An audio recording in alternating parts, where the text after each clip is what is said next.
All right, there we go. It is June 2nd. Wow.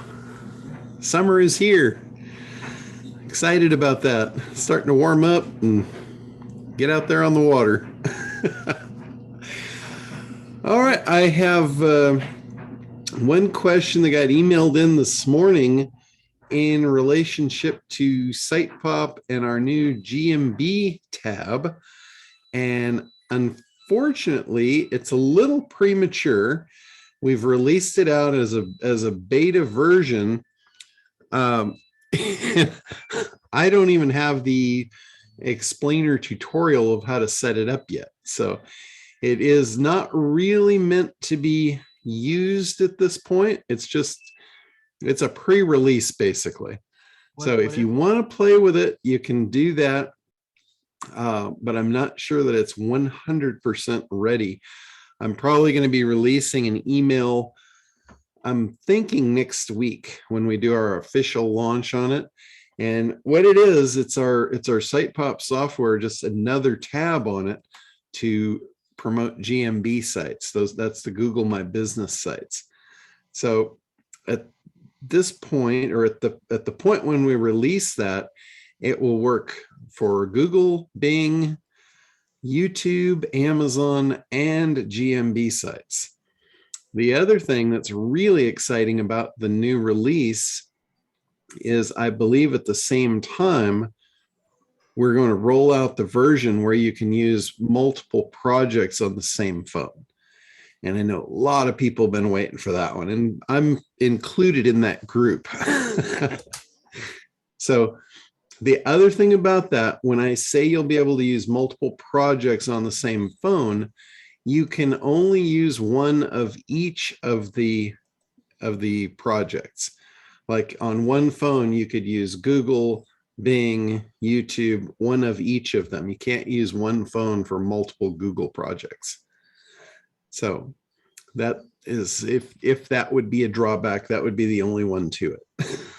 So, but I know a lot of people want to promote their stuff to multiple places. So this is going to be great. You won't have to have a whole bunch of phones to be able to do that. So awesome stuff. All right. Are there any specials for SitePop coming up? I know July 4th, sometimes you have promo codes that come up. Yes, we will be doing, when we relaunch, we're going to be going out and doing just that. So we will be doing that. I don't know that we'll even wait for 4th of July. So we might be doing it prior to that. Yeah, because I got a client who's interested when I pitched the concept, and he goes, yeah, we definitely want to do that. Okay. And then I didn't know how to pitch it because he went to the site and he said that he saw that it's $99 a month. And I'm like, damn, I shouldn't have said the name of it. Is there a white label? Is it a white label too? I forget. Well, on the software itself, it is, on the agency version, it is white labeled. I sell it as a, like inside my own business, I don't sell it as SitePop when I sell it to clients. So I'll sell it. Pitch it. What do you say to get? I sell it as a local SEO boost service. Okay.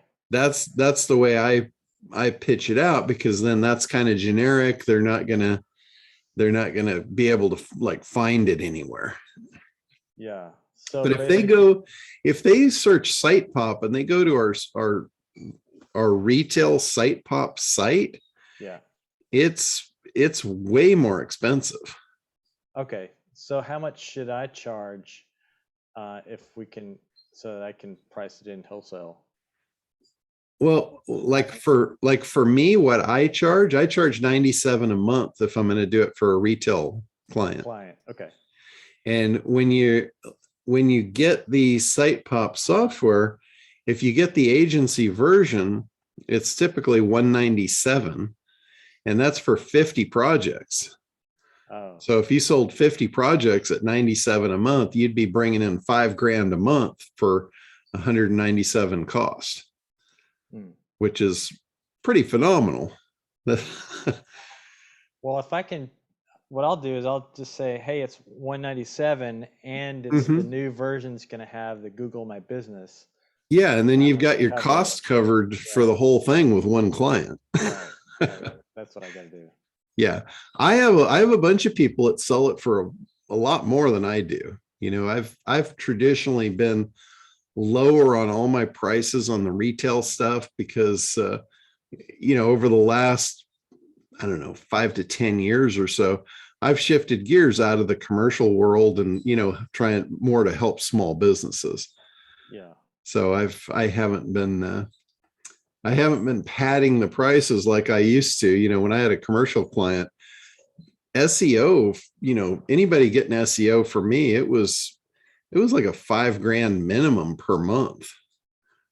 And usually it was, when I was doing this for in the corporate world, it was $5,000 minimum per month. And whatever their monthly was, there was a 10x factor on a setup. Yeah. So how And do you find those clients? it's manufacturers. Okay. They're all over the place. Okay. I didn't leave because they're not there. But there's a ton of them. And usually they're really good customers. I had an incident in my business where I was bringing somebody in to try and replace myself, and it didn't work out so well. And I lost the majority of those clients because I had stepped out of the way and it was no longer me. And by the time I realized, okay, this is a horrible mistake, they were pretty much all gone when I came back to sweep up the mess. And I just didn't have enough wind in my sails left to go rebuild that business. It was like, I got what I needed out of it. I'm moving on. So, but they're still out there. What I used to look for, the most ideal customer for me at that point, was a manufacturer between 2 and 10 million in annual revenue. Mm-hmm. That's the sweet spot. Those guys, they're not big enough to have, like, you know, ad agencies and a lot of ad department and a bunch of people involved. You're usually dealing with the owner. You can have an intelligent conversation with the owner, and they're making enough money that they're not breathing down your neck for, you know, results every 2 days, you know, like a lot of the smaller customers that you'll probably find that with. The worst customer for me, and again, this is in SEO. This is in the SEO field, providing SEO services. The worst client I've found for me personally is the one that's never spent money on advertising before, and they don't get it. They're too small. They haven't made that leap yet. And what if you offer them, if you're the first one to offer them advertising services, they're going to do what I call cutting their teeth on you. And that's not a fun thing to be involved with. I don't want to be the chew toy that the dog's cutting his teeth on. And that's exactly what I found in dealing with that level of customer. So if you're going to serve the smaller businesses, what you want to do is you want to get into the ones that have made that jump and are actually spending money on advertising. That will really help you and preserve your sanity. Because otherwise, you know, if they're too small, they don't get it, and they're not making enough money to really survive. They haven't hit any kind of freedom yet. And it's quite possible that you're going to be taking, you know, money off their dinner table, and they're going to be really freaked out about it. And they're going to be all over you for instant results, which we all know that doesn't happen in SEO. And it doesn't matter how deep you go into the conversation at first, they'll all agree, but then they turn around and 2 days later, they're looking for results. So they are very unrealistic, let's say. How does Google My Business fit into this? And what do you do to integrate it with the site pop? In Google My Business, we're basically sending signals into the maps. So in Google My Business, you've got a couple of different factors all connecting the dots. The Google My Business is basically a free web page that Google gives any business owner. And then you can connect stuff to it. You can connect your website to it. You can connect reviews to it. You can connect maps to it.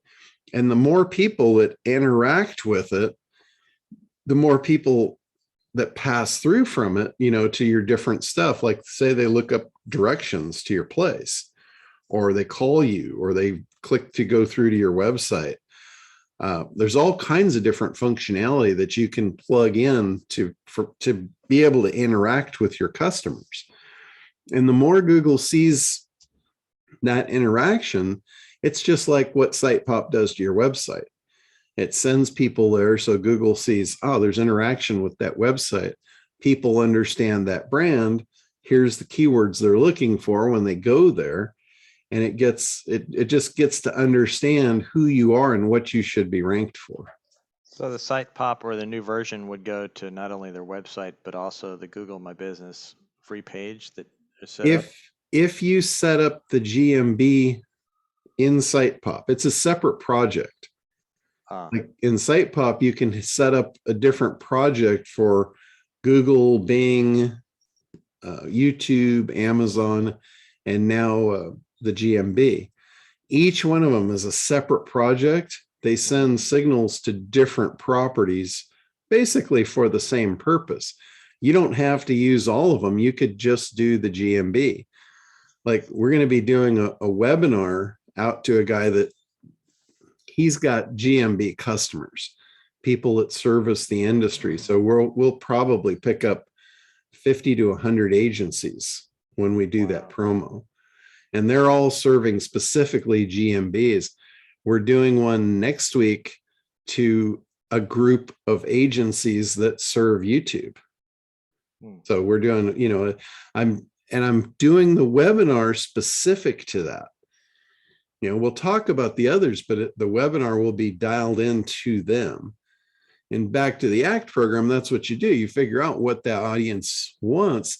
It could be the same product, but the way you present it has to be specific to them or you'll miss the mark. Yeah. And then the GMB product or service, that's a separate item that I would bill out to my clients to set up the GMB website for them. Basically, it's a SEO landing page in Google. Correct. If they don't have a GMB site set up yet, basically everybody has one. As soon as Google identifies that you have a business, they set one up for you. And then all you have to do is go claim it and then fill it out. Because what they'll do is they will scrape whatever available information that they can find. Like they'll look up the USPS postal address. They will plug that in. They'll take pictures from your location. They'll plug that in. They will plug it in. They'll populate that page with whatever they can find related to your business. And if it's not right, it's in your best interest to go in and fix it. Right. Like if they might have information in there that you don't want in there. You might have done a dog walking service 10 years ago and your new business has nothing to do with dog walking. And all of a sudden that's the information they found. So they populated it. So it's important to look up your own GMB site and claim it. There'll be a button right on it, claim this site. And you claim it, you prove that it's yours. They send a postcard to the address to verify it, and then they give you control over it. And then you can go in and you can populate it with all of your stuff. And we can do that for a customer. We would just have to have their email address or support one at xyz.com, and then verify. You will need their cooperation because they're going to receive the postcard at their address, and then they have to give you the code to plug it in. So it's a lot harder to do it without somebody's cooperation. There are guys out there that are doing it. I'm not really sure what they're doing, but I know there are companies that are doing it, in roundabout ways. I never really looked at that as something that I wanted to offer as a service, so I never really got behind it too much. But it is a very valuable service for all small businesses, for sure. And it's a great door opener, especially with SitePop, because you can offer them a low-level service. You could get, potentially hundreds, if not thousands of customers that are willing to pay $97 a month for small SEO services, where there's nobody out there providing any kind of SEO services to those small local businesses at that price. Yeah, for $100 a month, basically. Yeah. That's what. Yeah. And we would charge, or if we get the agency version, most of it's profit, basically. It's almost all profit. Yeah. If you break the cost down, 50 units divided by 200, it's $4 a piece. Yeah. So here's another thing that I do too that works really well. And it takes the risk off both sides. It takes the risk off of you for providing a guarantee. It takes the risk off of them for not having a guarantee. So what I do is I guarantee the results. And I say, if we don't get results in 90 days, so think about that. They're paying me $97 a month, basically $100 a month for 3 months, and I'm guaranteeing the service. So I've collected $300 and the cost has been $12, right? So I've got $12 on the table. I've collected $300. I'm guaranteeing that I'm going to get at least one of their keywords on the first page of Google in that 90 days. And if I don't, the guarantee is I will continue the service at no cost to them for up to a year until I do. So worst case scenario, we go a year out, 12 months at $4. Now I've got $48 on the table, and I've still collected the $300. Up front. You get that $300 up front for the SEO. Well, it's basically, it's 97 a month. Yeah. Okay. So by the third month, you've collected $300. Okay. Or just short of it. Yeah. So that's a foolproof way to offer that, to make an offer, make them feel good, and know that you can offer that guarantee without ever being hurt by it. Mm-hmm. Does that make sense? Awesome. Yeah. So it's basically, you're going into it with, I'm gonna do the service for $97 a month. I guarantee you'll get a result by the third month, and if you don't, I will continue the service for up to a year at no cost to you. So total risk reversal there. Great. And when do you think that the new promo code would be available for that? It's it'll be after we do the official launch on the GMB piece. So I would say within probably 2 or 3 weeks. Cool. So, hey, John. Yeah, go ahead, Randy. Good morning. Good morning. Hey, been listening in, and you generated some questions in my mind. So I want to kind of go through a few questions real quick. And I promise to be fast. First of all, I got the iHub equipment. Is that hard to install? For the Helium network, there's really not much to installing it other than plugging it in. Okay, cool. You plug in the antenna, you plug it to your LAN connection and plug it into the wall. That's about all there is to it. All right. Second question. I need help with a client. She's an emerging speaker, and we've got to do some things to get her some basics in place. So I'm going to be sending her your way for the website design. So I'll talk to you down the road about that privately. But one of my questions is, when you're talking about basic content information, even if it's just a landing page, I don't think she has enough yet to do a full website. How do we do that if we just want to do a landing page versus the full Monty? Do we just concentrate on what we have and send that to you? You can do that. I can tell you, Google doesn't really like single page sites. Okay.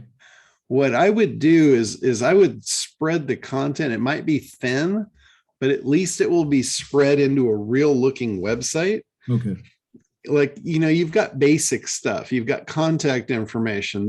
That's good for one page. Right. You've got an about me section. That's good for another page. You've got services of what they do. Maybe she's a speaker. Maybe she's got, information about her speaking services. Again, she's got a huge story, so that some of that could be put in there. Yeah. Okay. So you can easily break it up into a 5-page site pretty easy. Even if you don't have all the contents in there, as you know, it's very easy to add content to a WordPress site with the Beaver Builder plugin. Right. I'm going to have to be the intermediary. The reason I'm really asking the question, I'm going to have to be her intermediary. Not only am I her coach, she's sight impaired. So, okay. And one of the special things that her target audience obviously are sight impaired, but also working in the healthcare medical industry. But with that, she wanted me to ask you, when it comes to a website, it has to be accessible to those people with those disabilities. So I don't know if you or if you know someone that has to help us get that going when we talk about it. I actually have the ability to put the basic ADA compliancy into the website for you. Okay. All right. So Good. I don't know if it's to the level that you might need, but the one that I've got, like if you go to my site, I think it's on my site. Okay. ADA compliance tab, and it's got all the basics. It's not the really advanced one. If you get into the really advanced ADA compliancy stuff, it gets really expensive. Okay. I mean, it could be in the tens of thousands of dollars. I don't know of anybody yet that has required that, other than, if you're talking like a Fortune 500 company, they should probably do that. Okay. All right. But I think the one that I've got is sufficient for just about any of the businesses we're going to be dealing with. Okay. And then I Googled how to claim your spot. I know that I'm there. Uh-huh. If I'm there, do you still have to Google it and claim it? Well, you still have to claim it. Yeah, you need to get control of it to be able to edit it. Okay. And then the last question, are you going to Dallas? I am not. Okay. And I'll save my questions for other time. I'm a California kid. Okay, no problem. Okay. That's it. I'm done. I'm shutting up. For now. John, I have a quick question, John. Okay. I got my hand up. The manufacturers, well, as a side note, I saw an interesting thing. The Groove platform guys, instead of doing webinars now, they're now doing a Groove movie, which was basically a webinar, but they called it a movie. Which yeah. I thought, okay, so that was kind of cute. That's an evergreen webinar. That's an evergreen webinar. And one of the things that I realized that they don't realize, and I don't want to get too technical here on you, but there is this law called action change by level of complexity, which basically is that if you do something and all of a sudden it stops working, it's not necessarily that you've done anything wrong. It's that you're not addressing, you've hit a level shift. It's like the day your hair gets that one, your hair looks great one day and the next day you wake up and it's all wrong. It's because that little bit of growth that handled overnight took your hair to a next level. Well, and you have to do something different. Well, there's a lot of body parts that could be said about that. Well, the thing that I watched the movie just out of curiosity, and they are actually pretty good. They go through basically the ACT program and at the beginning and stuff. But one thing that they are not addressing and nobody addresses is the action change by level of complexity. All these people were talking that they were doing SEO 20 years ago, because all these, Terry Belcher and, all these famous names that you've heard of. The problem is the internet they're right. The internet is still young and growing, but it ain't what it was 20 years ago. And if you try and do what they did 20 years ago, you will not succeed because the market has changed enough. Yeah. That's the case. My question is, when you started 25 years ago, $100,000 for a manufacturer that's making $2 to $10 million, you're talking 50 grand up front and 5 grand a month. So you're talking round figures, $100,000 for the first year. That number to me, and maybe it's just because I've not been in that market, that seems like a pretty steep hill to climb. As for $100,000 on a $2 million business, that's over 10% of their annual sales, and 10% is a pretty high percentage of your gross sales to put towards marketing and advertising. Do I still have that right, or what are your thoughts on that? Here's the difference in the manufacturers, and here's why I like them so much. They don't need a lot of customers. They don't need a lot of sales. It's not like a restaurant where, if they don't sell, 1,000 burgers a day, they're going under, right? If these guys get one customer, let's say they spend 100 grand over the year, like you were talking about, and let's say that's, even if that was 10% of their business, even if they were at 1 million and that was 10% of their business, if they get one customer in that year, that customer probably double or triple their business. Because one customer, it's a repeat customer. The lifetime value of a customer for a manufacturer is massive. Kind of like selling them your Kartra or the Groove pages, that once they're in forever kind of. They're in, yeah, exactly. A manufacturer is not selling somebody a burger that if they don't like it, they'll go to the burger stand down the street, right? It is seriously, one customer is a massive difference in their outlook. So they know they can spend a lot of money to acquire that customer. So that it's a totally different mindset. It's a totally different thing. They're not desperate. The small guys, they've got to churn and burn. And if they're not churning and burning, they're losing ground and they feel it. So do you think that I don't know if I have the chutzpah at least going out to charge them 10 times a monthly, but I could certainly see three or four times a monthly. I don't see a problem with. Here's why I did it. At the time, and I do everything for a reason. Everything is highly engineered with me. At the time, they were very anti-contract. They didn't want to be held on the hook for anything.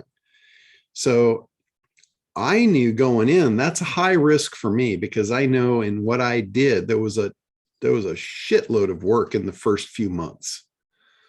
I mean, the majority of my efforts in all those SEO programs went into the first few months of really gearing them up fast, because I wanted fast results for them. Did you do the ACT program kind of stuff where you created the big idea and the unique mechanism and all that stuff for them? No, I was not doing any kind of marketing for them. I was strictly driving traffic. I was an assassin. I was a paid mercenary. They already had all those systems in place. I was just there to kill it. That's it. They hired me to bring traffic to them. That was it. One thing. It was very soul focused. So that was my job, was bring them traffic. Anybody what was all that work that you were doing in the first couple of months then? It was all laying the groundwork, the link building, all the stuff that was involved in getting that done in a very quick fashion. So there was a lot of groundwork. I was doing programming. Actually, I wasn't doing the programming. My programmers were programming it, but we were programming content generation into their websites, where we had tens of thousands of unseen pages The only people that would see the pages was Google. And all the traffic, I had a very elaborate scheme of SEO in the beginning, and nobody else had it. And it worked really, really well. But, and I could get those prices for that. No problem. It wasn't a problem. But here's why I did the 10X factor. They didn't want long-term contracts. So making a 1-year commitment was out. It was off the table. I wouldn't have got the work if they had to commit to a year.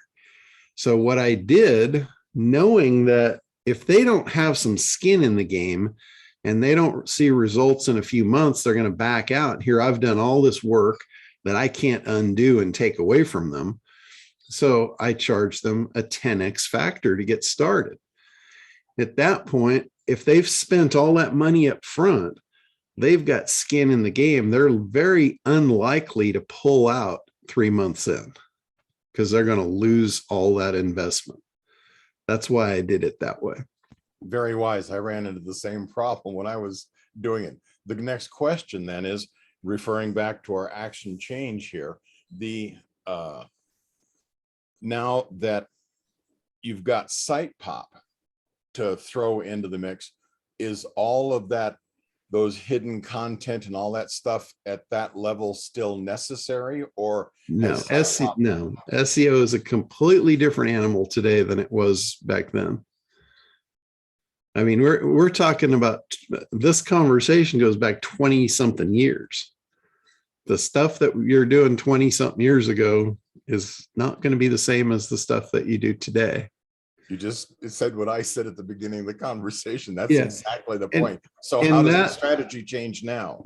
Yeah. And what you were talking about, that terminology that you were talking about, applies to certain businesses, but not all of them.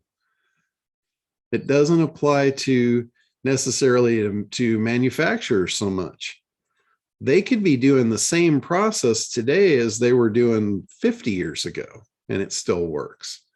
Like if you're manufacturing toothpicks, you have a wood supplier and you've got a lathe that's cutting those and putting them in the boxes. All the same machinery is going to do the exact same thing then, now, and 100 years from now. But if you're dealing with technology that is a moving animal, you don't have that luxury. And that's what SEO is. It has no luxury whatsoever. It's a war. And in a war, if you don't change to meet what's on the battlefield in front of you, you're going to be dead. It's just that simple. So the going in on, if you had a new manufacturer now and site pop and that sort of stuff, how would you change the balance or the mix of what you're doing? And you say, okay, here's your $2 to $10 million manufacturer. What's the proposal? And then what's the proposal in terms of what you're selling? And then what are you actually creating on the back end? Okay. So what you're asking basically is, what's the foundational backbone of SEO today? Well, what's the new pitch 25 years later to get the same client on board? The pitch is the same pitch. Their desire has not changed. Their timeline hasn't changed. The only thing that has changed is the deliverables. What delivers the result has changed. It's the actual SEO process itself. And it hasn't changed all that radically. If you go back to my very first teaching on SEO, you'll see that for content, I went all the way back to the beginning, and I based the SEO content strategy on the Yahoo standards. When Yahoo first came out, they were looked at as the biggest be-all, end-all search engine that ever was, right? Prior to them, there was about 10 to 12 little search engines that all together, created a marketplace. That Yahoo came and just swept them all off their feet. And Yahoo set the standard for content. And they also set the standard for web development. They said, a site should be structured like this. It should be built like this. It gave all the content, like all the tags, all the H tags, the way the content should be formatted, the way the breadcrumb navigation should lay out. They laid out the perfect content strategy, and it has not changed since day one. If you build your sites within that framework, you will be right on track for your content strategy, or your content framework rather. The thing about the actual content strategy now that has changed is back then, all the search engine looked at was the number of words within the framework and the repeated number of words. They called it keyword density. How many times any given keyword showed up within the content of a page. Like if you had 100 words on the page and your keyword showed up 3 times, that would be a 3% keyword density. And they had certain criteria and parameters that they were looking at for optimization. As you can imagine, that was a very easy system for me to game. All I had to do is figure out what their numbers were, and that was pretty easy. And then you rule the world. Obviously, they don't want any one person ruling the world for very long, so they change it. They had a changing scale with all of that, which was not a problem, because that's why I had the tens of thousands of pages. I had a page for each place they could turn the dial. So it didn't matter where they turned it, I was still there. And all that was all done on autopilot, all behind the scenes with hidden pages that no one saw except for them. I did that with IP cloaking. I would look at the IP address of the requesting browser, and if it was Google, I knew who they were and I knew what to shovel up for them. If it didn't match them, I would pass the regular customer through to the regular website that I wanted them to see. So it was a very different strategy than today. Yeah, don't try that today, right, John? Oh no, all that still works. All the systems that I built are evergreen. That's why I said if Google ever rolls back to the way they were, I will own the world. Because I have all those systems in place. They are very aware of them, which is why they shifted gears, because they couldn't trust it. So, some of you guys have heard the story when I actually got called into Google and I went to their main office for a little interview. And that was when they had figured out what I had created. And they weren't very happy about it. So, but anyway, moving forward to today, the difference, there's some base differences in the strategies. You've got a content strategy, you've got a housing, a framework strategy. The framework strategy has not moved an inch the whole time. How you build a site, how they like to see it, that hasn't changed one iota. The thing that's changed about the content is instead of them having their algorithm look at it and judge it based on its merits, they're looking at user interaction. They're judging it on the merits of the user. That's the biggest difference. So if you're creating crap, thin content that your users don't like, you're shooting yourself in the foot. You have to create content. This is where the ACT program shines like magic. Figuring out what they want, why they want it, how to engage them, how to pull them in, how to get them to dig deeper, how to get them to consume your content. That's what Google's AI is watching. That's how it's judging you now. It's judging you on the merits of your visitors, not on the content itself. It couldn't care less about your content. What it cares about is when they send somebody to your website, they get a good experience. That is it. Now, moving off of content, moving into link building, it's almost the same thing. It used to be whoever had the most links with the anchor text was going to win. And you can imagine how easy that was for me to game that system. And that's why it didn't last long. So now, instead of having all those links, imagine Google's AI. It's pretty sophisticated, right? What do you think it's looking at? It's looking at, oh, this site's got 10,000 links coming into it, but nobody is clicking on them. Smells a little fishy. So when I focus on links today, I'm focusing on getting a link that's on a site that's got customers on it and making that link a clickbait link that they actually click on. And when they click on it, you damn well better provide them something that they stick around for, or you're going to, again, shoot yourself in the foot. It's going to be a bounce. Google looks at bounces as, wow, that was a waste of time sending somebody to that site. So they're not going to be very incentivized to send people to your site from their search results. Right? It's very simple stuff. Dealing with Google is just dealing with a kid. They're not very sophisticated. They're pretty easy to figure out. They're also pretty easy to piss off too.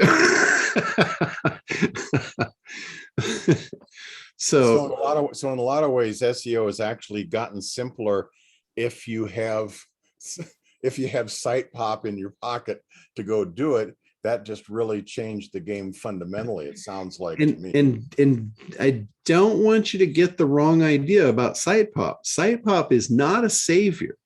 It's a fake it till you make it. If your content sucks, site pop is not going to help you. All it's going to do is it's going to get a bunch of people there to begin with. Google will put you up, then they'll send their visitors to you. They'll see a bad result and you're done. Well, yeah, I mean, it will not fix that. The whole point is you better have the ACT program in place and have all that stuff working. I mean, I assume that the whole point is you want to do it legitimately. The point is, if you have a legitimate site that does not, if you actually built a better mousetrap in terms of your website doing everything right, Google may, with all the billions literally of other websites out there, there's no guarantee that Google will ever find you. Correct. Rank you. Site pop sends up a flare and says, hey, I'm over here, so Google will turn their attention toward you, and then they'll try you. And then if you actually have built the better mousetrap and your customers have the same experience that site pop created artificially, then you win. That's right. Otherwise you'll lose, because they'll say, okay, garbage in, garbage out. You got some initial people there, but nobody that's real is actually sticking, and that's going to defeat the whole thing. Yeah, I look at it in terms of it's like a prize fighter. There's probably 1 million really good prize fighters out there in the world that could potentially be the world champion, but they'll never step foot in the ring to prove themselves. That's what site pop will do. It will take a prize fighter and it will put them in the ring and give them a shot at the title. But it's up to them to do it. It's up to them to do the work. Site pop will give you a shot at the title. And the other thing that's in the mix is, if it's a local business, what are the other equivalent local businesses doing? You're back to that. If you're being chased by a bear, you don't have to outrun the bear. You just have to outrun the guy next to you. That's right. That is absolutely right. You can have, depending on the ecosystem, you can have a prize fighter that's not very prize fight worthy can still win. It's all based on competition, as it always has been. So if you're looking at, little local markets and Podung, wherever, and there's not a lot of competition, it's not going to take you much to get in the ring and win the prize fight. And if no one else comes along that's worthy of knocking you out of the ring, you can hold that title for a very long time. Well, if you're doing a legitimate job and putting good content and making sure that you go ahead and you spend the effort to find those decent links, and the clickbait part was something that was a component that I missed. And it's like, oh, of course, you give them something that they can't not click on, so that you actually show that that link actually generates traffic, and then they actually get what the clickbait was promising. I mean, you got to do your job right, but the point is, you don't go into business and start a legitimate business to try and scam people. You're trying to do it right. And That's if you're right. doing it right, you're probably, and you know about the ACT program, you're already head and shoulders above everybody else in your marketplace. Yeah, that's right. And when we talk about clickbait, all clickbait is, it's your ad on the front end of things. It's your big idea. And remember, the big idea is what grabs their attention. That's what gets them to turn their head and look, and then they start moving in that direction. You're pulling them in, you're pulling them forward. There's a few places that have really good examples of these things. And believe it or not, one of them, if you're in the grocery store, I don't know if they still have this magazine, but they always had this magazine at the rack when you check out at the grocery store. It was called the National Enquirer. And, and I'm sure if it's not there, there's other versions of it. But the headlines, they've got these little taglines that make millions of women pick this thing up and put it in their shopping cart on the way out. When they get home, they're always sadly disappointed because the article sucks. But it was the headline that grabbed their attention, right? The headline made the sale in that case because it was, it's only $1 or whatever. It's not hard to sell $1 if you have a good headline. If you're trying to get somebody to sell, to pay $10,000, you still have to have the headline, but then you need a really good sequence leading up to build the value, create the demand and desire, eliminate the objections, and make the offer. So your funnel just has to be a little more robust. But those headlines are absolutely spectacular. Look at them and see why they work so well. Another place that I've seen that's really good, and again, this is one of these things that's changing as we go. But back in the day, they had this thing called the 11 o'clock news. When you watched regular TV, there was the 11 o'clock news. And they would, starting at about 9 o'clock, they would start throwing these little headlines out at you to get you to watch the 11 o'clock news. And the writers for those were absolutely spectacular at pulling you in. It was like you were going to wait up. Even if you wanted to go to bed at 10 o'clock, you were going to wait up till 11. And the thing that they were talking about was always at 11:59. It wasn't at 11. It was at the end of the frickin' show. And it was absolute trash every time. But they made you stay up an extra hour and a half. It's like, how many times can you pull a jackass without a rope? But they did it effectively over and over and over because they're so good at it. You can learn a lot by looking and modeling people that are really good at stuff. It doesn't mean you have to deliver crap like they did, but learn from them of how they drew the people in. Those headlines, that is the big idea. That's what David Ogilvy was talking about. If you can't get their attention, your ad's going to pass like a ship in the night. And that's the big idea. Now, there is multiple forms to that. His big idea, he was talking about a very specific thing that was in relationship to an advertisement. And his always had those three pieces. In looking at National Enquirer and looking at the headline news stories and stuff, they typically didn't follow his format. They just had one-liners. They were really good one-liners, though. They always appealed to, curiosity. It was always about curiosity. It was like that was the key component they focus on, was curiosity. It wasn't necessarily, your timeline or your desired result, your promise. Very rare did it have a promise to it, but it was that curiosity factor was so high, it just worked. So it doesn't matter how you do it. You've got to grab their attention.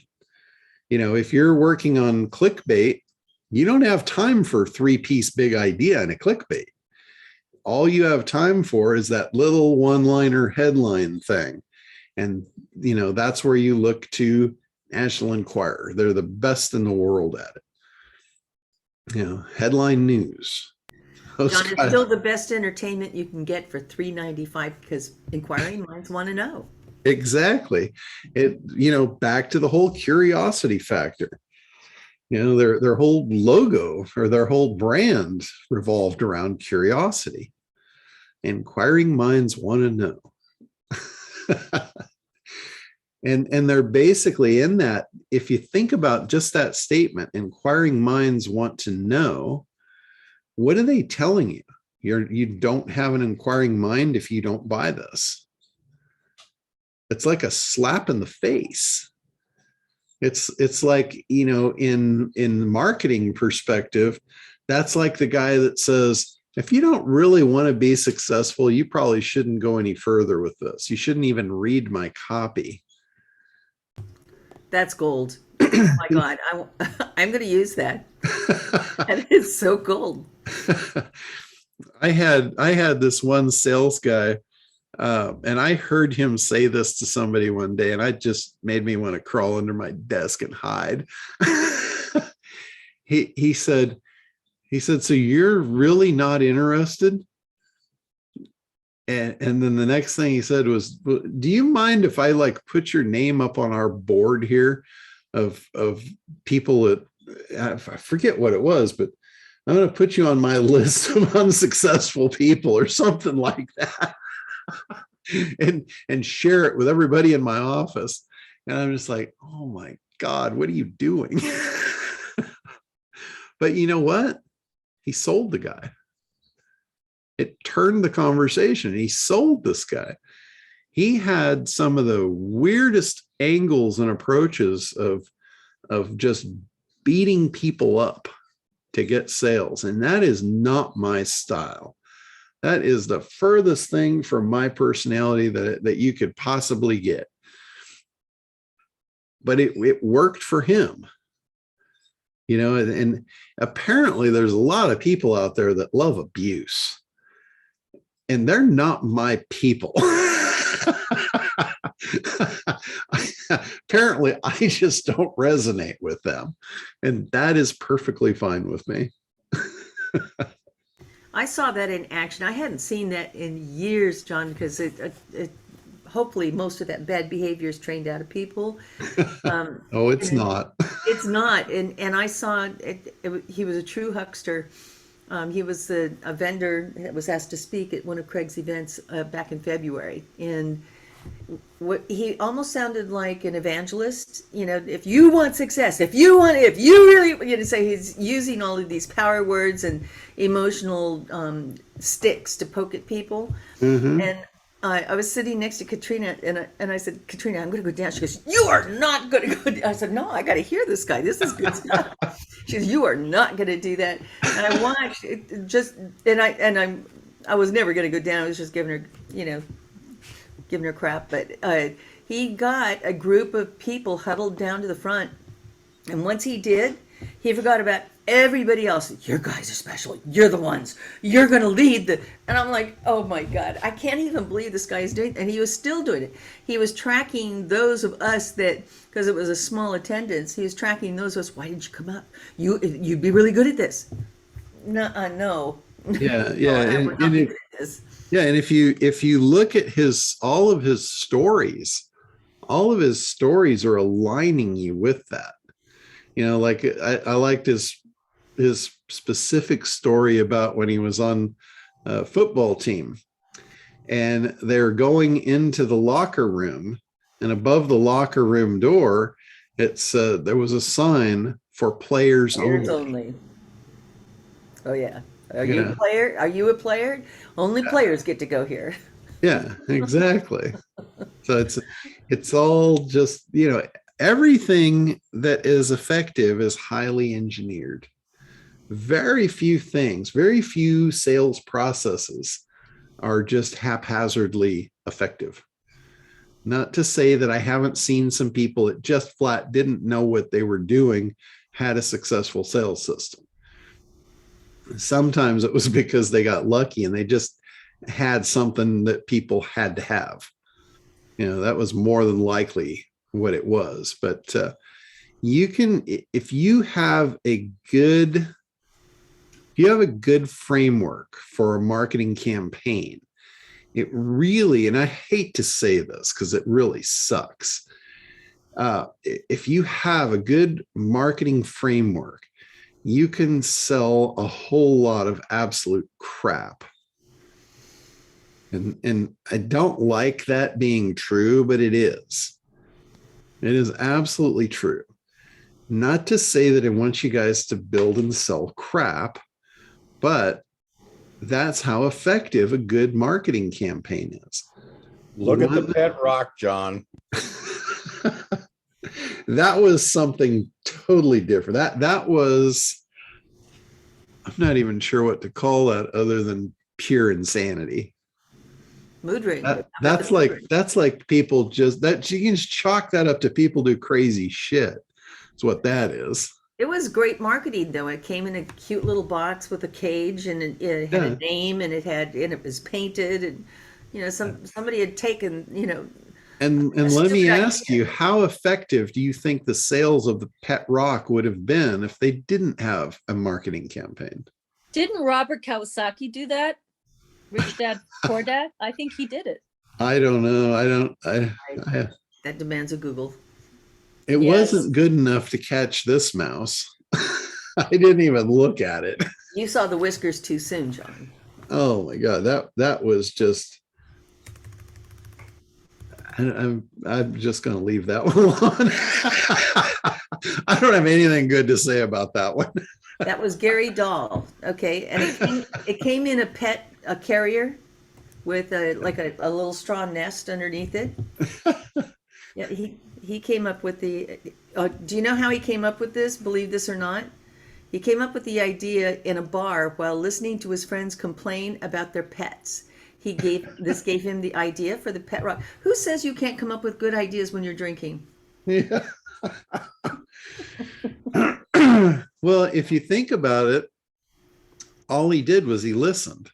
He found a problem, and as ridiculous as it is, he solved a problem.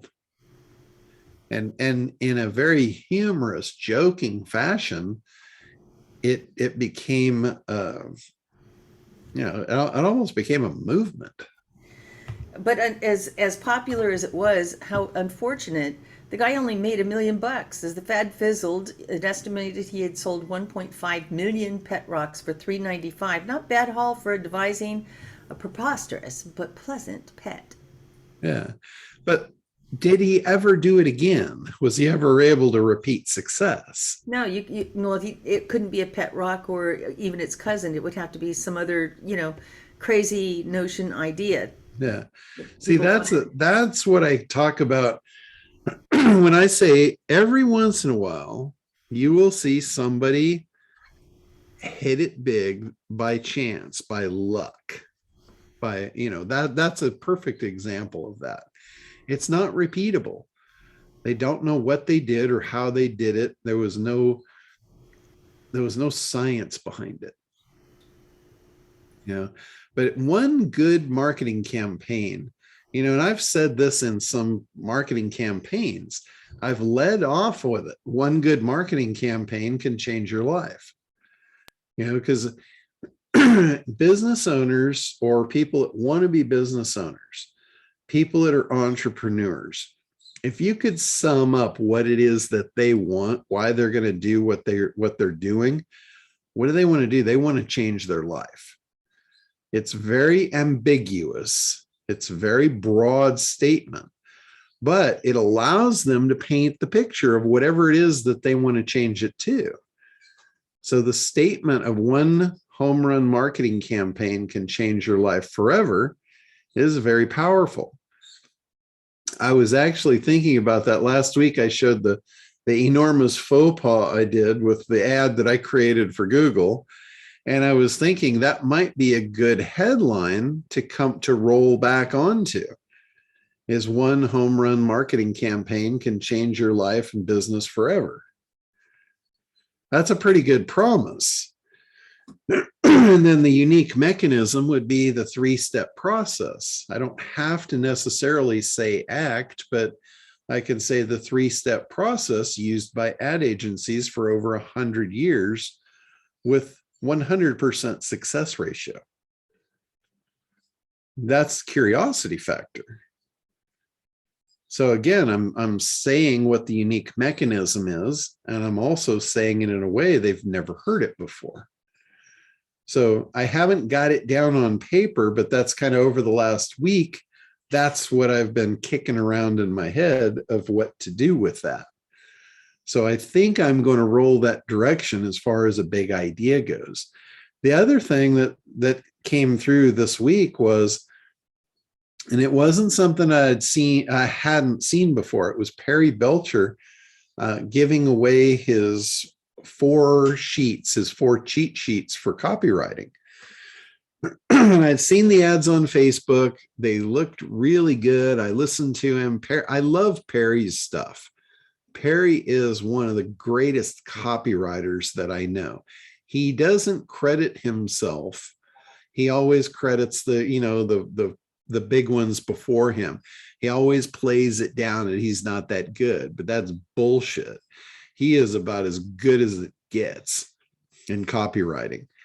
And he's basically coming across real laid back, very much my style, and offering to give you these 4 cheat sheets for how to write effective copy. And it's posed as, this is what you're missing. This is the reason you're struggling, because you don't have this knowledge. You don't have what's on these 4 sheets. And this is what it took him a lifetime to come to the conclusion of, this is how I do what I do. This is what makes my copy so effective. That's a pretty good storyline. That's creating a lot of demand and desire. There's no objection to it because it's free. And then he makes the offer of, hey, I'll give this to you if you pay the shipping.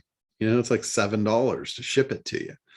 Now, why does he do that when he could just give it to you as a download PDF? He's not trying to build a mailing list. He already has the mailing list. He's spending the money through ads to deliver this. He doesn't need the mailing list. What he's trying to do, he's trying to jump a step ahead. He's like, hell, the mailing list. I'm going to pre-qualify these people. Anybody that doesn't buy this, I don't want to deal with them.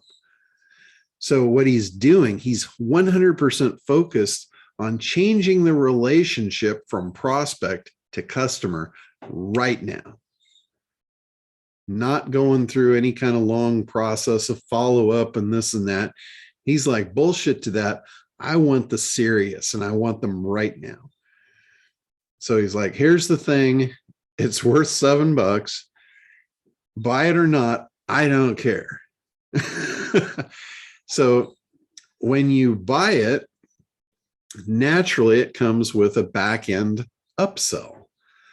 The back-end upsell is his, what is it? FITB system.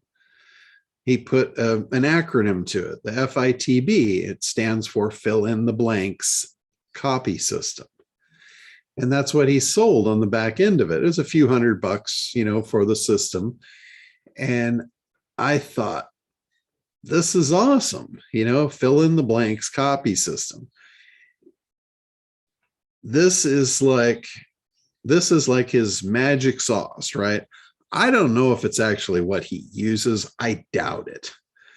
Maybe it's, him looking back at how he's done it predictably time and time again, and he created this. I don't know. I haven't gone through it yet, but I did buy it. And my first thought to this would be really cool. I hate going through shit like that. I looked at it. It's about 12 hours. It's about a 12-hour video course. So it's not thin. And it's actually Perry, who is really, really good.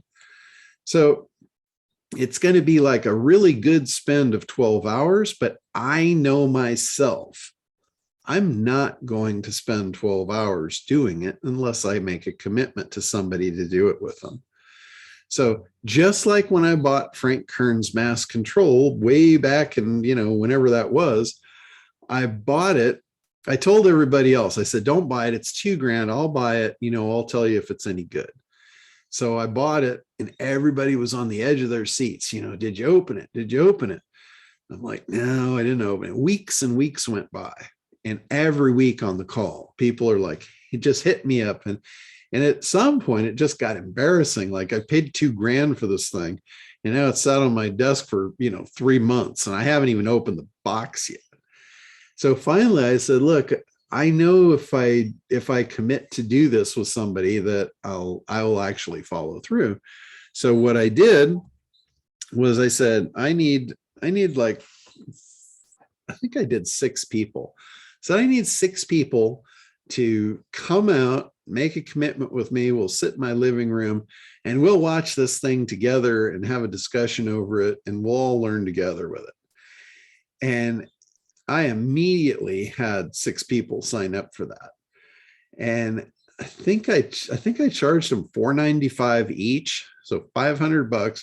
I got 6 of them. I just covered the cost of the $2,000 thing plus another $1,000. And we sat in my living room for 3 days. I didn't know how long it was going to take to go through it, but we spent 3 days going through it, had a great time doing it, found out the content was, even though it was simple, it was phenomenal the way he put it together. And we all learned a tremendous amount, not only about marketing, but about his mass control system, which was how to do it through email. That's all it was. It was just an email marketing program. But it was great. We went back the next week. We told everybody about it, and then everybody wanted to do it. So I wound up doing those things in my living room. I probably did that like 10 times. And the last time I'd finally had enough. I was just sick of it. I couldn't go through and watch it again to save my life.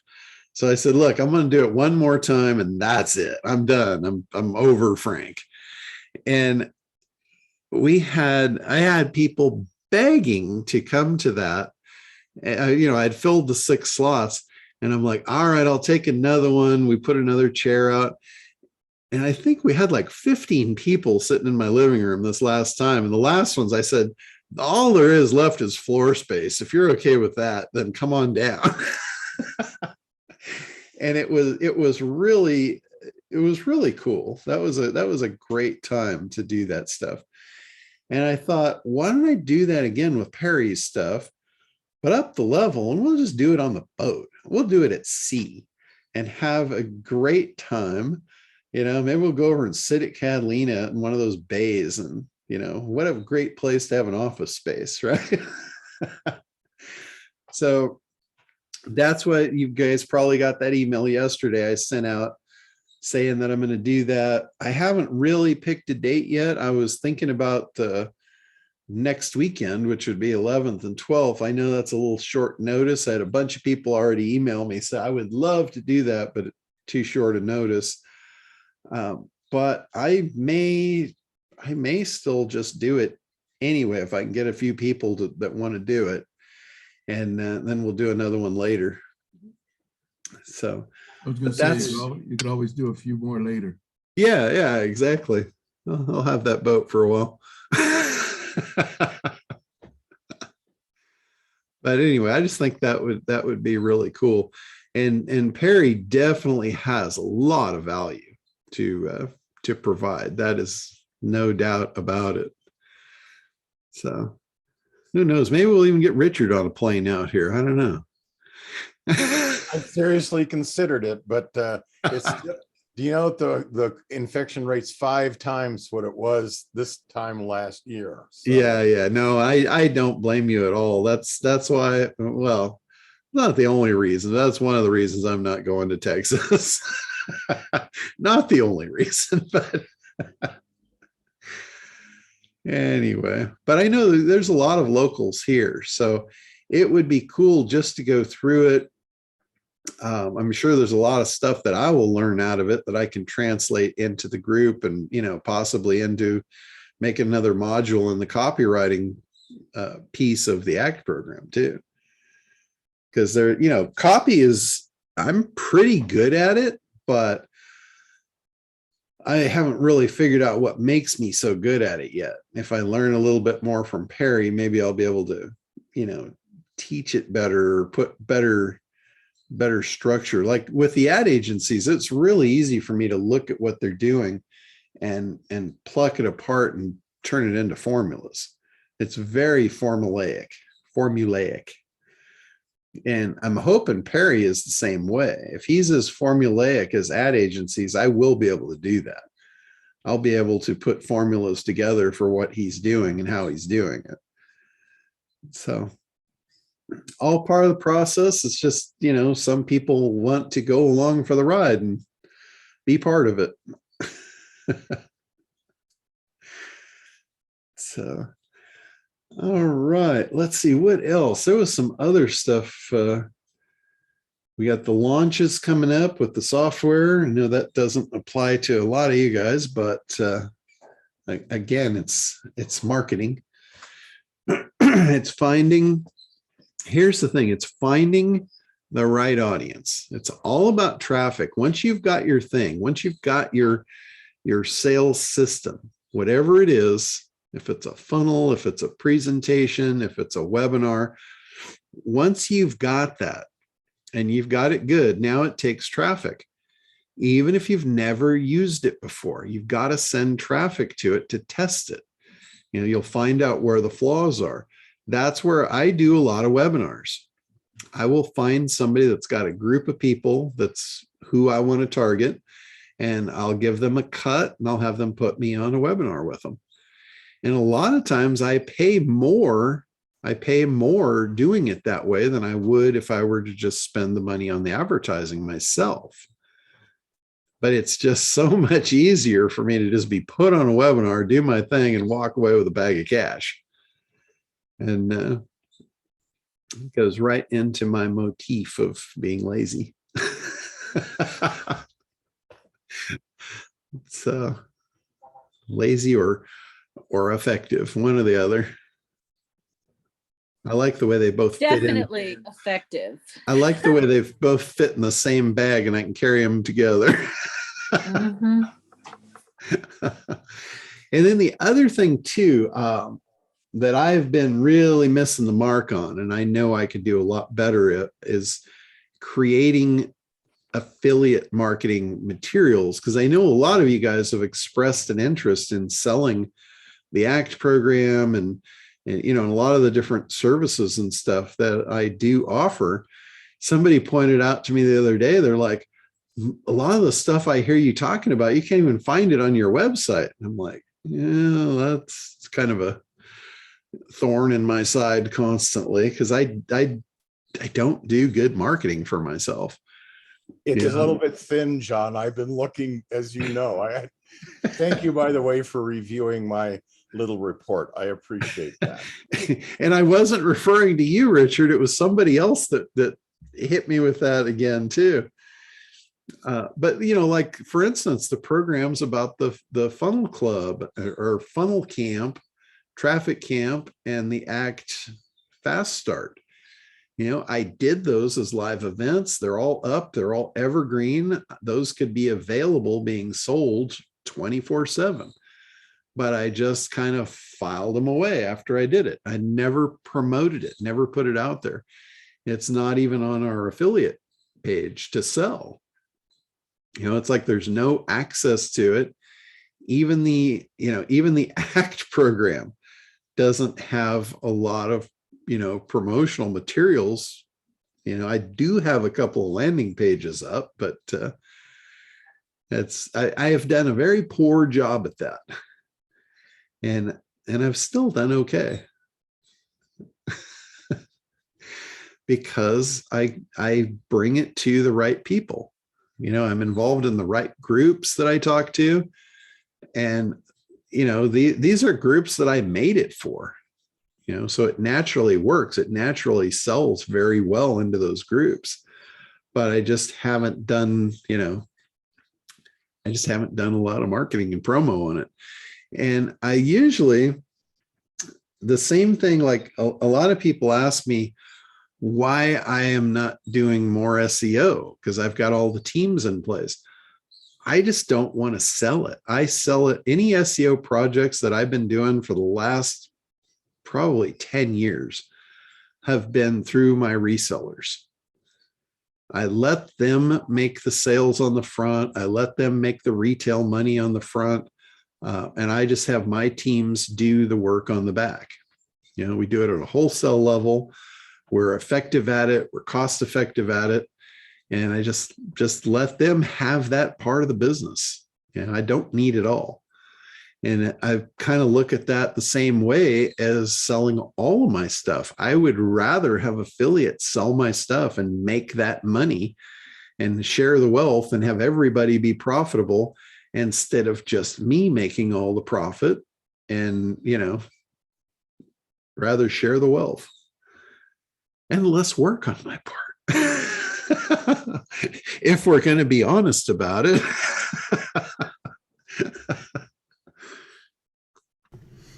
Hey, John, I've got a question. Okay.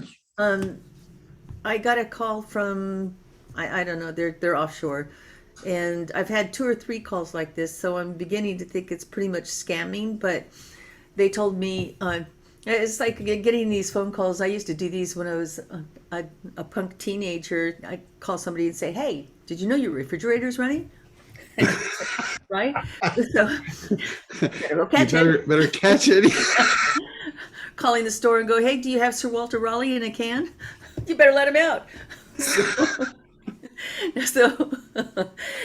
So there was like that kind of call, but it was regarding HTML. So the website, that is just proof I haven't grown up because I still remember that shit like it was yesterday. Right. Clearly I didn't either.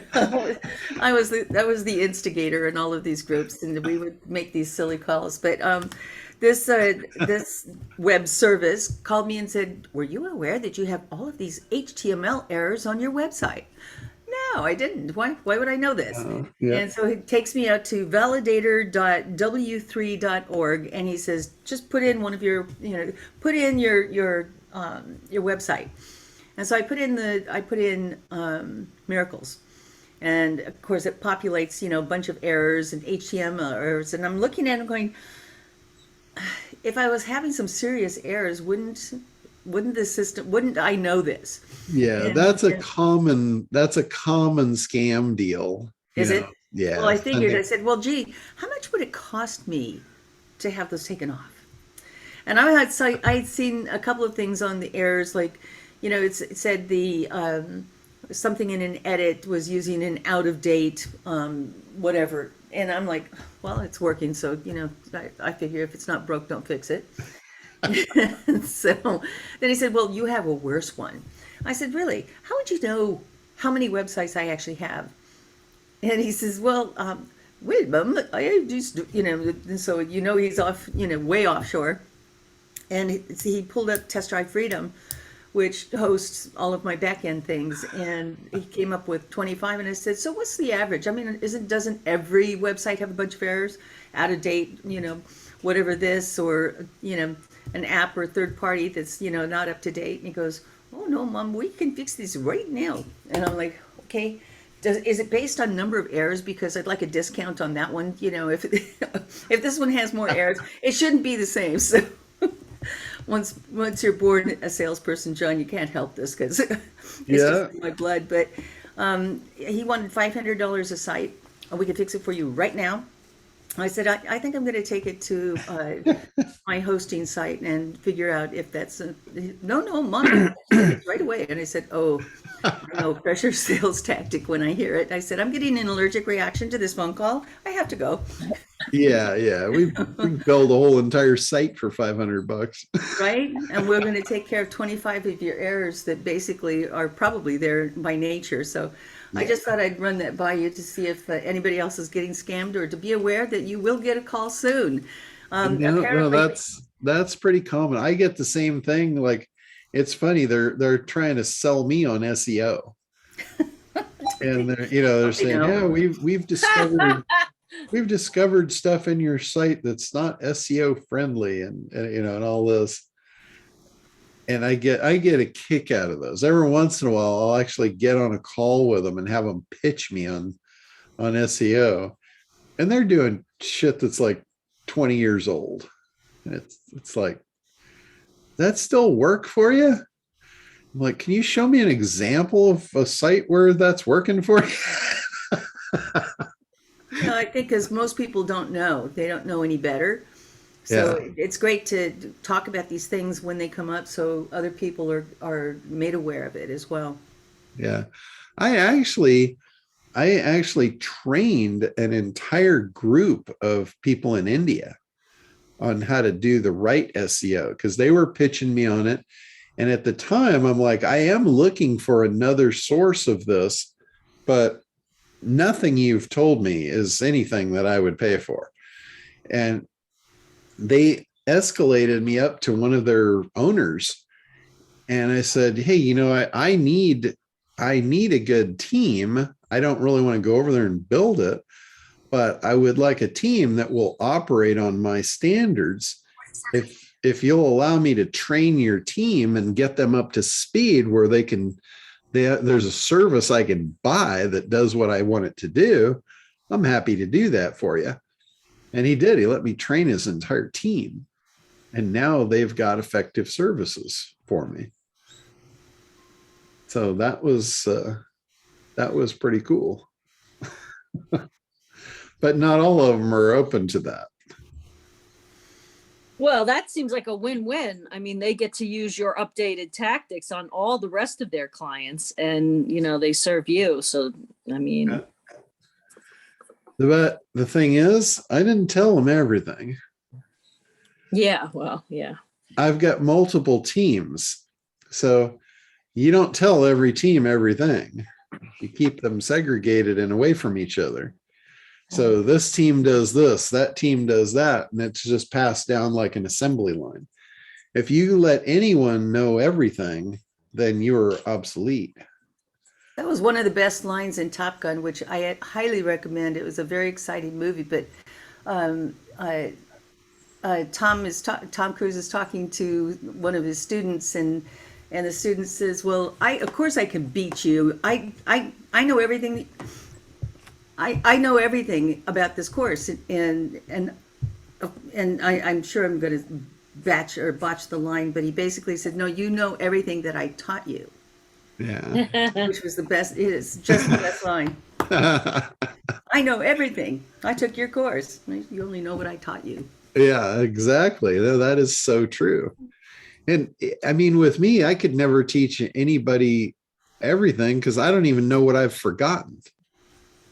That's like, I tell you guys, if there's anything you want to know, don't depend on me to remember to tell you, ask me. Mm-hmm. I'll be able to recall it and pull it up for you, but it's a pretty deep pool of information that I can share with you. Yeah, it's not shallow, John. Yeah, definitely. You're the endless, bottomless pit of information. Holy cow, it blows my mind. Hey, I have a basic question. Okay. I'm trying to, well, I'm not trying. I'm gathering resources to put together a website, a new art for my art. And in listening to this whole conversation, it's very helpful for me. So what I'm not like, what comes first? I know, obviously, I've taken the ACT program. The chicken, Allie. The chicken comes first. The chicken comes first, definitely. Well, I'm trying to figure out my marketing before I do the website. That's the correct, right? Mm-hmm. So I have to actually go back through ACT, but I get stuck. I just get stuck at the same old places, and I'm wondering. Okay. Well, just a primer. Let's start with a primer, because you need to prime the pump with anything. And when you talk about building a website, the thing before that is figure out, what the marketing is, but there's things before that even. before you can figure out what the marketing is, you need to figure out what it is you're marketing and who you're marketing to specifically, because that is going to make it or break it right there. And I talk about market segmentation. You could have an item, it doesn't matter what it is, but it could serve multiple markets or multiple segments of any market. So what I do is I always segment the market first, and I figure out who is the most profitable segment. If I'm going to put effort into creating marketing, I want to create marketing for the most profitable segment of that market. And, you know, the 3 validators for a profitable market segment are: it has to be big enough to justify your sales goals. The people within that segment have to have the money and be able to purchase your product. And they not only have to have the money and be able to, they have to be willing to. They have to want it bad enough to actually part with that money. And if you're missing any one of those 3, you don't have a profitable segment to even start with. And in a lot of cases, I see people that think they have a business, or they think they've got a great idea, and then they find out, well, there's not a real profitable segment. There might be enough people, but they don't have the money. Or they've got the money, but it's not a big enough problem that they were going to part with the money. You can't operate under those pretense. You know, Right, you well, I have think to that's where find, you have to you're- find the market. You have to Right, find the segment. Right, I think you're ringing my bell of memory. This is where I hit the wall, because I can never, ever figure out the problem I solve with selling original artwork. I just, And it doesn't have to be a problem. It you know, like with artwork, it's more of you're not solving a problem, you're filling a need. Hey, John, in her case, because I did study art when I was a teenager through high school, and I just have this quick question for Ollie. It's not a problem, but it seems to me like you would be looking for people who appreciate original art. In my mind, you start there first. Who are the people that appreciate original art, and look for art lovers, whether it's paintings, whether it's sculpture, because I did sculpturing, I did clay pottery, I did watercolors, that mostly oil, you know. wow. So I did a lot of oils as a youngster, but my you know, I love the art, and there were reasons why I love the art. And so that's what I would think. You would look for people who love original art. And not too long ago, my brother had a painting that I did. I forgot about. I was 14, and he told my wife. She said, "Well, where'd you get this painting? I've never seen this." And I was only 14 when I did it. And he said, "Oh, that's Randall." He called me Randall. "Oh, that's Randall did that." And she said, "What?" He never said anything about that he ever painted anything. And he said, "Yeah, he did that when he was, 14 years old, and I just kept it. And I have a few more down in the basement." So my point is, she didn't know about it, and she really got excited because she saw some original art that she'd never seen before. So it just made me think, if people are art lovers, that's where you go, and then look for people who are original, who like original art rather than repros. That's my 2 cents. Yeah, and it's really it's back to the same thing. You've got 2 questions to answer. And the first one is, what do they want? And the second one is, why do they want it? So whether it's a problem or not, whether it's something that they just want or anything like that, it's still, those 2 questions will open a lot of doors to how your marketing campaign goes together. But Right, and that's what I don't know. Well, so this is what's so this is where I get stuck, John, and everybody listening. I don't know. I want to find original art lovers. That I understand. But I never know what they want. Art is like a lover. The heart wants what the heart wants. It's very, you don't know why you fall in love with somebody. You don't know why you like a piece of art. I can't even just tell you that for myself. I'll be in a museum, and we always play this game. Which painting would you take home? And everybody always picks a different painting. And these Yeah. are already in the art. This is just when I take people on, gallery walkthroughs and whatever. Anyway, so Yeah, I don't know but how. that part doesn't really matter which one they select. It's the what do they want? Why do they want it? Obviously, they want a piece of original art, right? But why do they want it?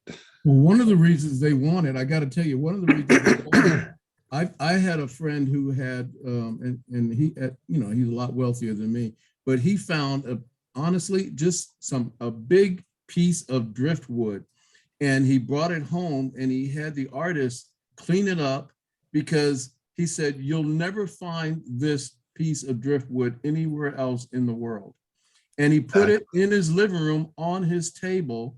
And this thing was it started conversations, because every time someone came over for a house party, I don't know why, but they ended up talking about this piece of art and walking around it, looking at it.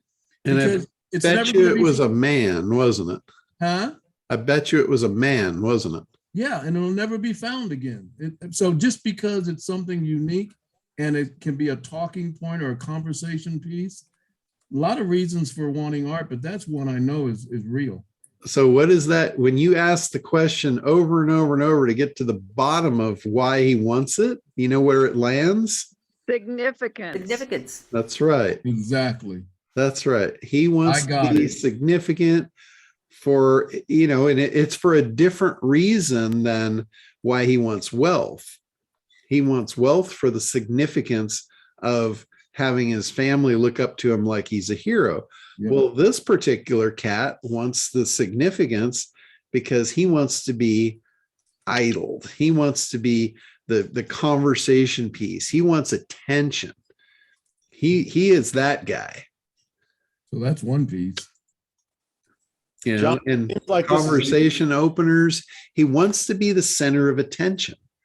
He wants to have what no one else has. And if you think about it, really, depending on how you look at it, I looked at it and it was just wood. Until he got it, let's call it polished up by an artist, until he got it cleaned up. But when he first took it out of the water, I'm like, why are you taking that home to this mansion?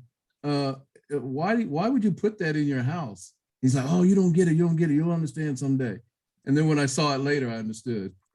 Yeah, but it's, people buy oddball stuff for their houses just for that. They have parties just so they can show people what they've got. Like this, that's how they sell chandeliers.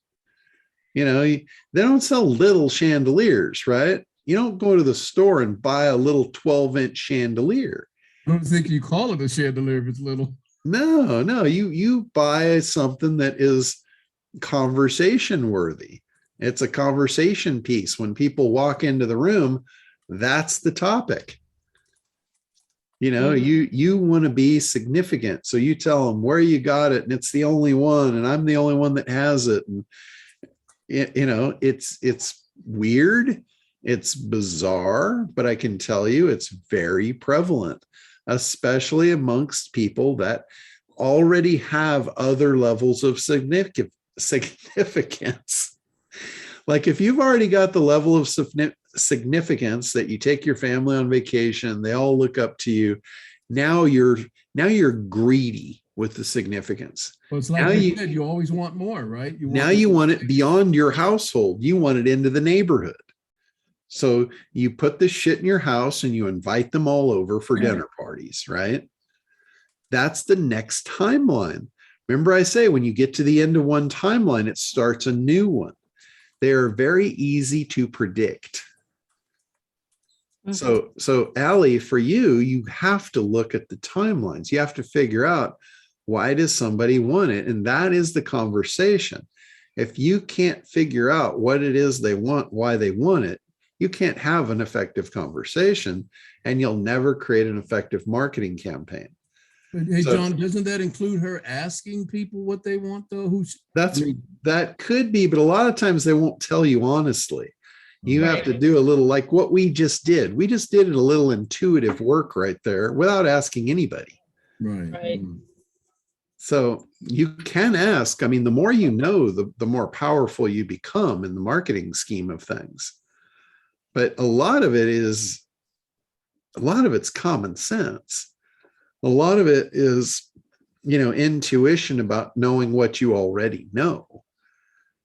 I think that's hard for an artist because they're in a bubble of creativity, and they're really good in living in that bubble of creativity. That's why a lot of times really successful artists will have a promoter, and the promoter figures all that stuff out, and the artist never has to mess with it.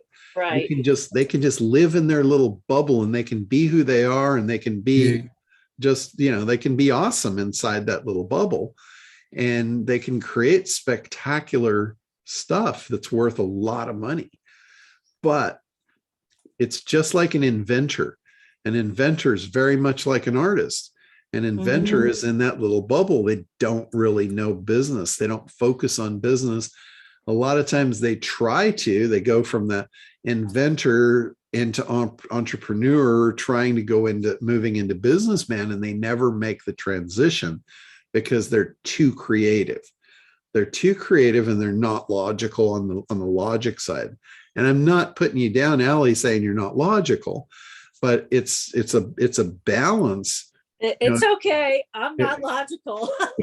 Yeah, if you take a business guy, I mean, it's weird. I am in certain areas, but this has been, I don't know if it's just me, like blocks to abundance with me at this point, because I've been in advertising. I made millions of dollars for lots of other people. So and here's the other thing that I struggle with, just like you, is when it comes to doing our own stuff, for some reason, it's really difficult. Right. It's really difficult. So I've been in this space of being stuck for a long time now, and I had a website up. Long story short, it's obviously not up anymore. So now I'm starting from scratch, and I'm facing all the same stuff again. And I've been trying to figure out the path to get out of the hole I'm in, which is I can't do it by myself. I got it. I can do it for other people. I'm brilliant at branding and marketing for others, but for me and my artwork, I'm like, and even like coaching, I'm a great coach. I have lots of things in my tool belt, but I'm so aggravated with myself. I can't. So if you think about it, you and I are not too far apart. The only difference is, like, I don't like the marketing side of things for my own stuff, just like you. I'd like to be in my little creative bubble and make cool stuff that really helps people. That is why I reach out to promoters. I don't promote myself. When I talk about these guys putting me on webinars, that is exactly what that is. I've reached out and I've found a promoter. They love to send all those emails out. They love to pump it up and throw the hoopla up and introduce them to this guy, the guy, I got the guy. That's what they love to do. So I am just happy letting them do it. I just show up. I show up and do my thing. How do I find that for me? You just need to find those influencers. The thing is, you got to identify the market. That's why I think I've been successful at that. I've identified the market, where they are, like where SEO guys are, who is their gurus, who's their influencers, and then I reach out to that influencer and I appeal to what they want, because I know this guy, he's coin operated. If you drop a quarter in, he's going to vibrate for a minute. If you drop $1 in, he'll vibrate for 4 times the minute. And the more I can drop into his coin operated machine, the more he's going to vibrate. The more he vibrates, the more people he's going to shovel my way to reciprocate the process. John, don't you think all of us have, for the most part, the same problem? It's hard to promote yourself and to do the things that I can go out on stage, and that's great. I can sit down and coach, that's great. but getting the word out and the attraction and identifying the target market and constantly going after them and putting the right words together to attract them. That's what we're talking about. And just like she's got to find that one boxing promoter, that Don King of art. Right. We've all Yeah. got to find the Don King of what we do. And unfortunately, it's a graded thing. I'm finding that it's graded because you want to vet the person, your trust level, and now you're investing money. So you want to make sure that you're investing it in the right place at the right time. And so it's this stepping stone process. And it does take time because in the meantime, you got to try to do it yourself. And of course, that's a struggle. So Ali, you're in the same boat and we're in the same boat as you are for the most part. I know I am. Oh, gosh. Yeah. I think So, you're yeah, absolutely right. Let me jump in here for a second here. I've heard this conversation on this call before, and the question that my experience says, Ali, it is so obvious where you want to go is where the money is. First off, the big people that are willing to spend money, that are actively looking for what you're doing. And to me, corporate clients and high-end private clients are who you're looking for. You can't find those people. What you need is to really get a close relationship with a few designers, interior designers, environmental designers that do high-end. My uncle used to be a high-end interior designer. He had clients that, oh yeah, their house on waterfront down in Newport Beach, they just want to fluff it up a little bit. So they're going to drop $1.5 million just to fluff up their house. And the beach house in Newport isn't their main house, by the way, on the water. And he dropped $10,000, $20,000, $30,000, $40,000 on a painting, or have a painting commissioned, or what. That's where you need to be. Get in with these, find some high-end designers, show them your portfolio and say that you do custom pieces. You do one, you're done. Like John says, one successful marketing campaign and you've got a customer for life, and they will feed you more business than you can handle, literally. Yeah, that is gold. Richard wins the gold star because he has learned his way through ACT right there. That was fabulous awesome. advice. So now that I live in Casper, Wyoming, the middle of nowhere, how do I find the interior That makes Oh, that's no difference. It's national. These guys they'll fly people around the world, literally. Well, there's this little thing. I don't know if any of you guys have heard of it yet. It's called the internet, I think. Yes, I hear you. Kind of John. new. But this is where okay, so then you guys so I need a website to show in very high-end interior designers, and it needs to have a wow factor. So that's where I'm like the circle. So well, here's something I want you to take to heart.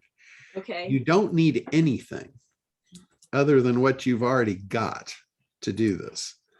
If you put a bunch of stuff ahead of yourself that you say, I have to have this and I have to have that, you're never going to have anything. You don't need a website. You need to make a contact and you need to have a conversation.